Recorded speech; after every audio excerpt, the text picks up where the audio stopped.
Hello, thanks for joining me today. It's Monday. I hope you had a nice weekend wherever you are in the world and whatever you managed to get up to despite lockdown.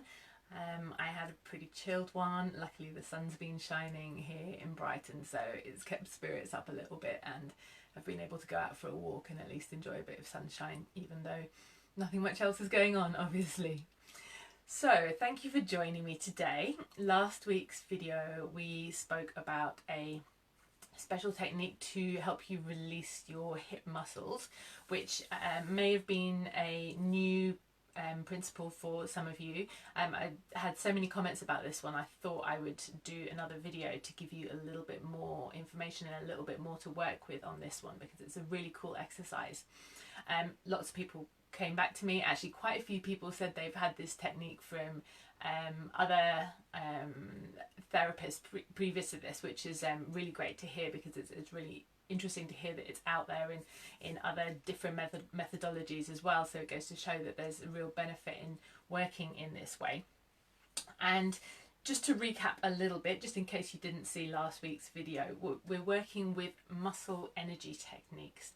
So basically the idea is that we often think about muscles maybe being tight, and actually before they get to really being tight, which means they're stuck and they really can't move, they might well be in spasm, which is a less strong version, I guess. It's not like a spasm like when you've got a cramp, but the muscles are actually just, it's not something that you can necessarily feel, but the muscles have either become deregulated by the brain because they're not being used, or possibly they've been overused, like they've been in contraction too much, and for this reason we need to release them.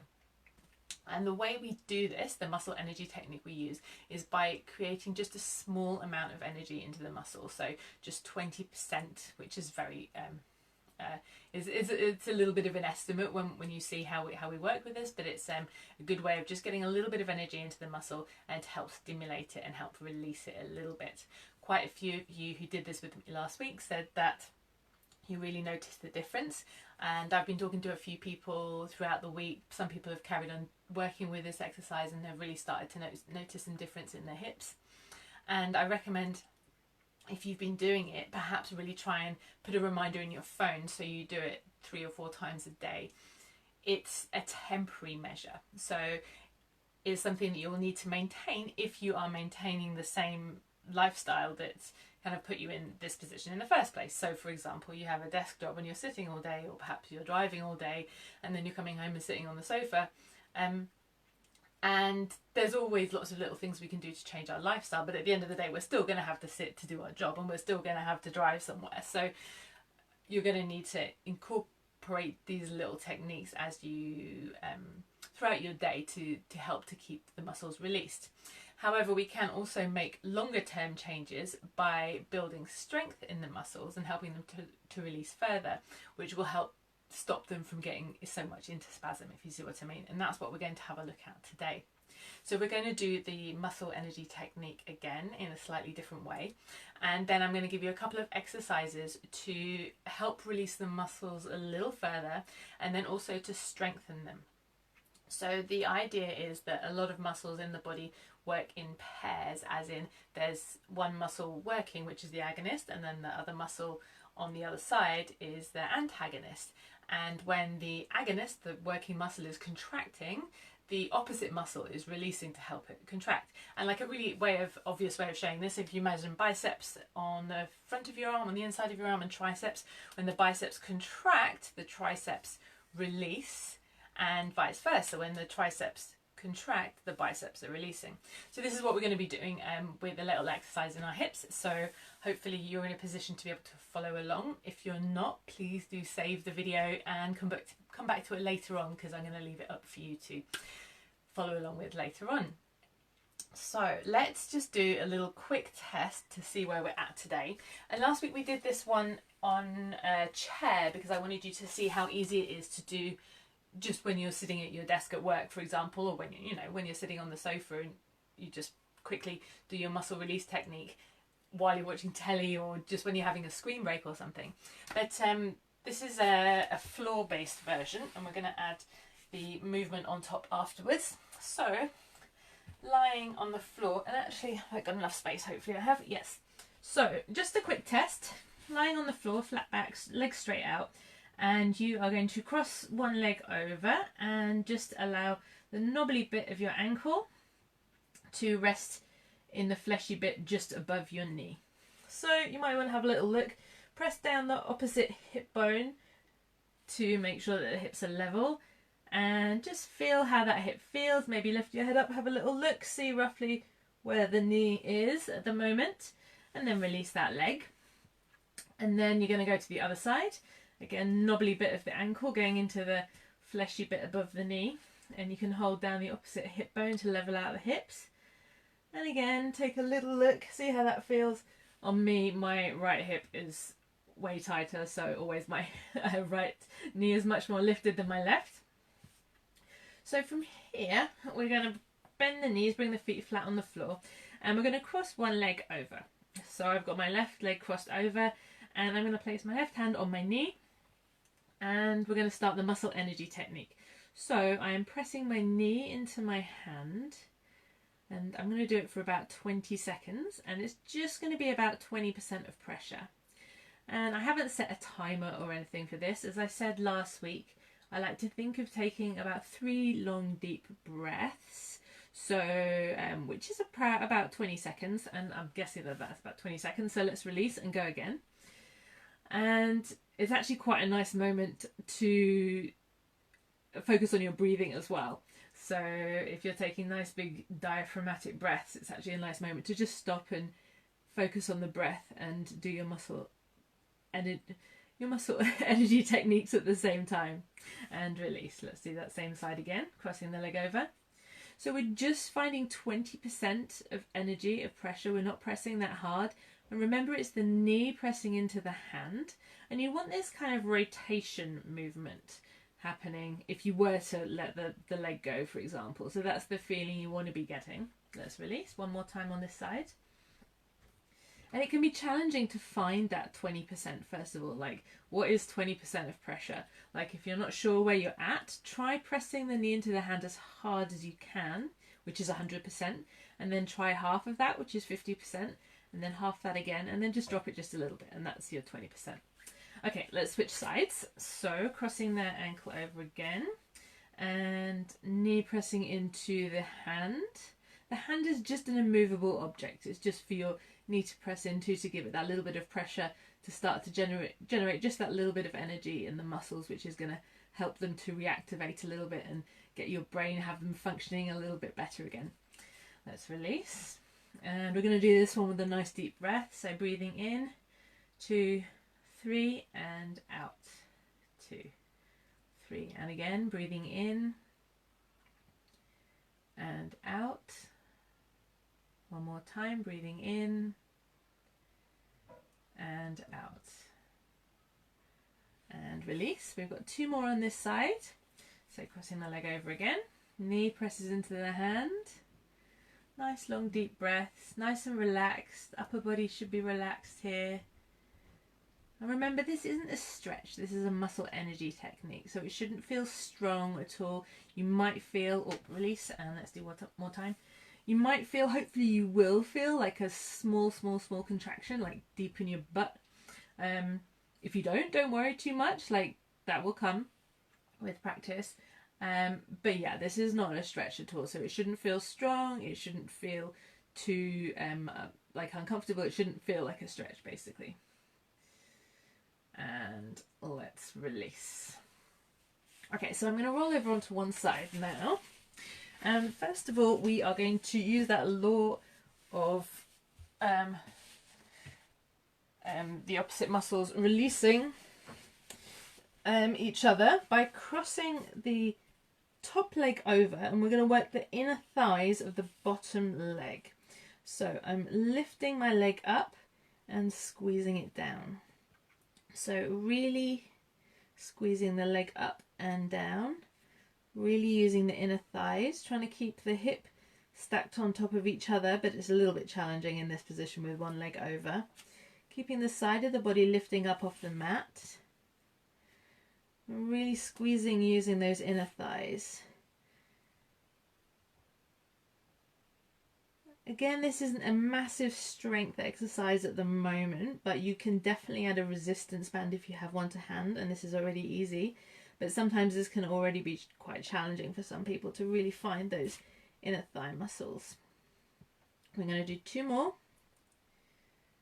And then after this one, we're just going to finish with a few little pulses up. So squeezing up, up, up, up, squeeze, squeeze, lift, lift, 4, 3, 2, 1, and release down. So if you've been doing this with me, you might feel a little bit burning in the inner thighs there. That's a good sensation.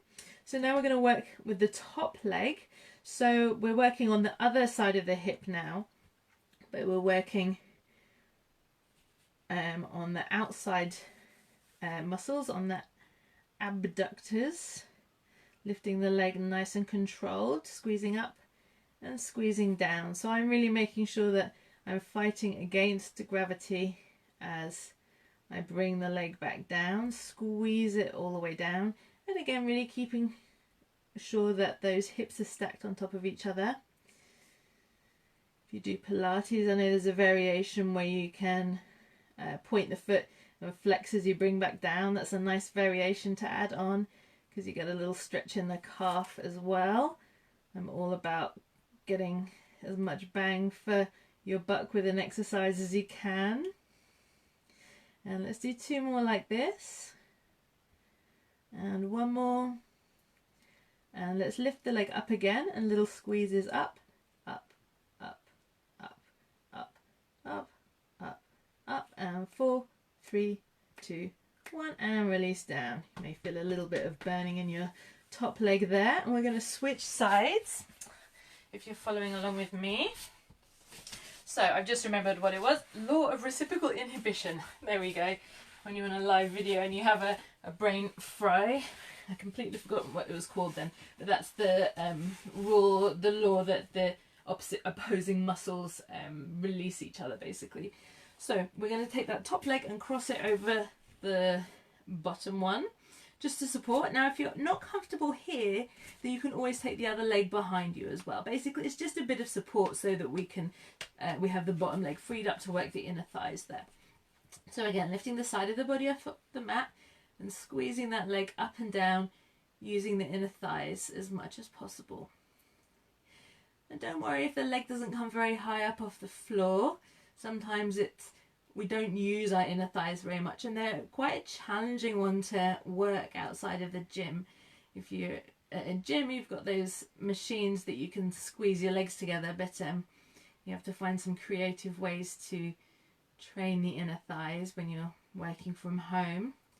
So really using them here, and yeah, like I said, if it's a small movement at the moment, don't worry, just keep working on it. Let's do 3 more.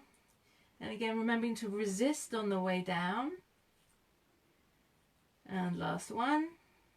And now we're going to do the little pulses again. Squeezing up, up, up, up. Lift, lift, lift. And 4, 3, 2, 1. And lower down with control. Final little set here. We're going to take the top leg again. Squeezing that one up and down. And really keeping the side of the body lifted up off the mat. If you're balanced here, you can take one hand on top of the hip, and if you need to support yourself, you can always bring that in front of you. If you want to add the pointed foot as you lift and then flex as you bring the leg down, you can do. Point and lift and really squeeze the legs to bring squeeze the top leg down as you bring it down. Fight against gravity. Let's do 2 more. And down. Last one. Point and flex. And let's lift that leg up. Squeezing up, up, up, up. Lift, lift, lift. And 4, 3, 2, 1. And bring it down. And release. So I hope you enjoyed that. Oh, we need to test again actually before we do anything else. Come back into the original position. So straight legs, and let's cross over one leg in the same position we were before. And just let's have a little look, see how your hips feel. They feel a little bit more released, a little bit looser. Let's check the other side. And again. Yeah, definitely on my right side I can notice the difference. It's still pretty high, but definitely a difference to earlier on. And I've been working this afternoon, so I needed to do a little bit of something. So there we have it. I hope you've enjoyed that little exercise. If you saw last week's video, then it's a nice extra thing to add on. You can do the muscle energy technique for your hips while you're sitting at a chair. You can do it 3 or 4 times a day, which I'd recommend, but then maybe try and fit in this tiny little sequence once a day or once every couple of days, which will really help to further release the muscles, but also start to build strength, which is going to really start to build that lasting deep cellular change in the muscles, which is what they need to, you know, build strength and help keep your body supported and healthy. So I haven't been paying any attention to the comments. If anyone has any questions about this, let me just scroll through and see if I missed anything. Oh, Sabrina, yay, hey, thank you for watching. Isabel, Rachel, Jenny, and Rachel France is watching. If you're still watching, Rachel, thank you so much for all of your help and guidance with all of this. If you're interested in more about this stuff, do follow Rachel, because she is amazing and has been training me in these techniques, and I'm looking forward to working with her lots more. And I haven't seen any questions so far, so I'm wobbling my phone now, I'm looking for questions. So, alright, yeah, I think that's it really. Please, if you're watching this on catch up and you have any questions, do pop them in the comments and make sure you tag me, because then I can get a notification and I'll come back and answer you. If you haven't already signed up to my mailing list, the link is in the description there as well. I can always send you notifications about all of these Facebook Lives I'm doing with all of this information. And, oh, there's a question. Oh, that's from Jess. No worries, Jess. My pleasure. I'm glad they are helpful. So yes, thank you very much for joining me today, and I will see you next time. Take care.